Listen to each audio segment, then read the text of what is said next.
પાડ્યા હતા। તો કેન્દ્રીય રક્ષા મંત્રી રાજનાથસિંહ આજે ગુજરાતના પ્રવાસે પહોંચ્યા છે। ભુજ એરપોર્ટ પર રાજનાથસિંહ પહોંચી ગયા છે અને ભુજ એરપોર્ટથી ભુજ એરફોર્સ ખાતે રાજનાથસિંહ પહોંચશે। વાયુસેના, બોર્ડર સિક્યુરિટી ફોર્સ અને અન્ય સુરક્ષા એજન્સીઓના કર્મચારીઓ સાથે તેઓ ખાસ મુલાકાત કરશે અને આ ખાસ મુલાકાત માટે જ તેઓ ગુજરાત સુધી આવ્યા છે। રાજનાથસિંહ સાથે lieutenant general Dhiraj Sheth, general officer commanding in chief, southern commander પણ હાજર રહેશે। ત્યારે ભારત અને પાકિસ્તાનના તણાવ વચ્ચે ભુજે અનેક પાકિસ્તાની ડ્રોનને આપણી ડિફેન્સ સિસ્ટમ દ્વારા તોડી પાડવામાં આવ્યા હતા। ભુજ એક એવો વિસ્તાર છે કે જ્યાંથી પાકિસ્તાનની બોર્ડર ખૂબ જ નજીકમાં આવેલી છે, એટલે અવારનવાર પાકિસ્તાન છે તે ભુજમાં ડ્રોન મોકલતું હતું કે પછી મિસાઇલો ફેંકતું હતું, પરંતુ પાકિસ્તાનના આ તમામ નાપાક ઇરાદા ઉપર પાણી ફેરવી નાખ્યું હતું આપણી સેનાના જવાનોએ, કારણ કે તમામ એ ડ્રોન અને મિસાઇલો જે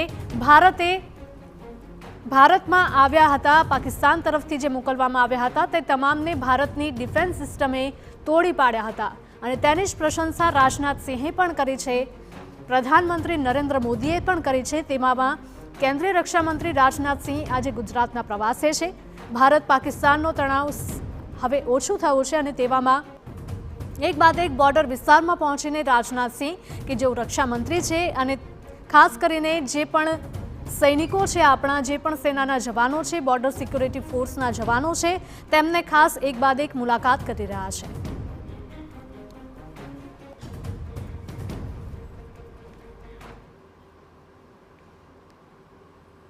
અમારા સહયોગી કિંજલ જોડાઈ ગયા છે વધુ અપડેટ સાથે। કિંજલ, રક્ષામંત્રી રાજનાથસિંહ ભુજ ખાતે પહોંચી ગયા છે અને તેઓ બોર્ડર સિક્યુરિટી ફોર્સના જવાનો સાથે અને અન્ય સેનાના જવાનો સાથે પણ ખાસ મુલાકાત કરશે।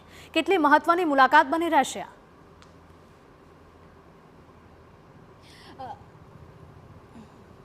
સ્વાભાવિક છે કે પહેલી વખતે ઓપરેશન સિંદૂર બાદ જે રક્ષા મંત્રી છે તે ભુજ આવી રહ્યા છે ને ભુજ આવવાનું તેમનું જે કારણ છે તે પણ જે રીતે ઇન્ડિયન આર્મીની વાત કરવામાં આવે, બીએસએફની વાત કરવામાં આવે કે ઇન્ડિયન એરફોર્સની વાત કરવામાં આવે, જે રીતનું તાલમેલ રહ્યું આખા ઓપરેશન સિંદૂર અને ત્યારબાદ પણ પાકિસ્તાનને જવાબ આપવા માટે અને તેને લઈ અને આખું ઓપરેશન કેવી રીતે રહ્યું, કેવી રીતની કામગીરી રહી, એ તમામ જે બાબતો છે તેની ચર્ચા છે તે કરવાના છે।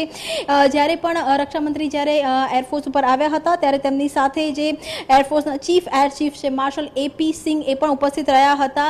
ત્રણેય સેનાનું કેવી રીતનું સાહસ રહ્યું હતું, ત્રણેય સેનાએ કેવી રીતે કોલોબરેશન રાખ્યું હતું અને ખાસ કરીને જ્યારે આ ડ્રોન વોર હતી, ડ્રોન વોરના એરામાં કેવી રીતે કામગીરી કરવામાં આવી, એર ડિફેન્સ કેવી રીતે સજ્જ રાખવામાં આવ્યું, તેની સાથે જ જે રાઉન્ડ ધ ક્લોક પેટ્રોલિંગની વાત હોય કરવામાં આવે કે તેના સિવાય પણ જે લોકોની સુરક્ષાની વાત કરવામાં આવે કે પછી જે પણ પાકિસ્તાનના ઈરાદા હતા કે જે ગુજરાતને નુકસાન પહોંચાડવાની વાત હતી, સરહદોને સિક્યોર કરવાની વાત હતી, તો સેનાએ કેવી રીતે સાહસ બતાવ્યું, એ સાહસ બતાવવામાં ઓપરેશન હતું તે કેવી રીતે પાર પાડવામાં આવ્યું, એ ઓપરેશન પાર પાડવામાં કેવા પ્રકારની મુશ્કેલીઓ હતી તે સેનાને આવી હતી, કઈ બારીકીઓ અને ધ્યાન રાખવામાં આવી હતી, કઈ સાવધાનીઓ રાખવામાં આવી હતી, તો આજે તમામ બાબતો છે, તમામ બાબતોનું ઇન્ટરેક્શન છે તે રક્ષામંત્રી આજે સેના સાથે કરવાના છે અને ઇન્ટરેક્શન બાદ સીધા તે સ્મૃતિ વન આવવાના છે। સ્મૃતિ વનમાં પણ સમગ્ર તૈયારીઓ છે તે થઈ ચૂકી છે। ખાસ કરીને 2001માં જ્યારે અર્થક્વેક આવ્યું હતું, ભૂકંપ આવ્યો હતો ને ભૂકંપ દરમિયાન જે પ્રકારે લોકોની મૃત્યુ થઈ હતી અને તેમના યાદમાં એક સ્મૃતિ વન છે તે બનાવવામાં આવ્યું છે।